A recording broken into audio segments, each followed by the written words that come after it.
Welcome to the Stress Outlet. My name is Dr. Kimberly Quinn, Dr. Unstuck.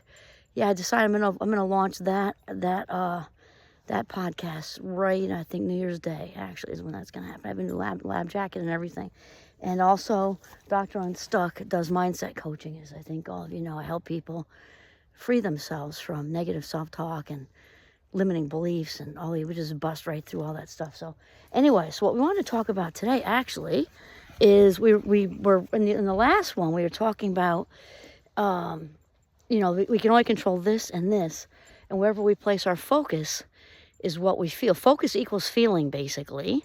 And so the meaning we apply to it is what we're really experiencing. Like, we're not really experiencing all of this. If we had 10 people in the same family, they're all going to have different experiences, because it's what we focus on that is actually our life experience, which actually plays into our story. So here's where we want to kind of take it a step further. At the tail end of the last reel, we were talking about being addicted to feelings, because we can become addicted to feelings. We can become addicted to many things, and a very sort of broad definition of addiction is continuing to do something regardless of the adverse consequences. We're getting all this negative. Let's say if it's a substance, our body is telling us to stop. People in our lives are telling us to stop. Maybe somebody's drinking and driving, and an addiction is an illness. I'm not judging anyone, I'm just describing it. And they continue to drink and drive. They get tickets, it costs a fortune, and maybe they end up in jail for a little while, but they keep doing it. Okay, that's an addiction. Or it's fill in the blank with whatever, shopping or porn or whatever. Well, we can also be addicted to our feelings.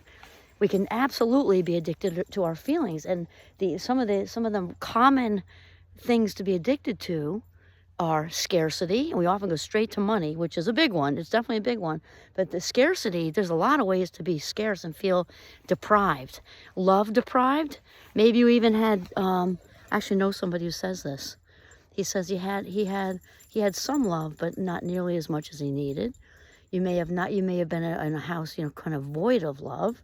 So your love scarce.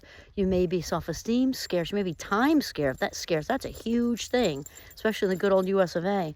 People, feeling time scarce and coming from this place of always hurrying. Got to be there, got to get it done, the whole thing. And they're not even living in the present because they're addicted to not having enough time and living in that place of time deprivation.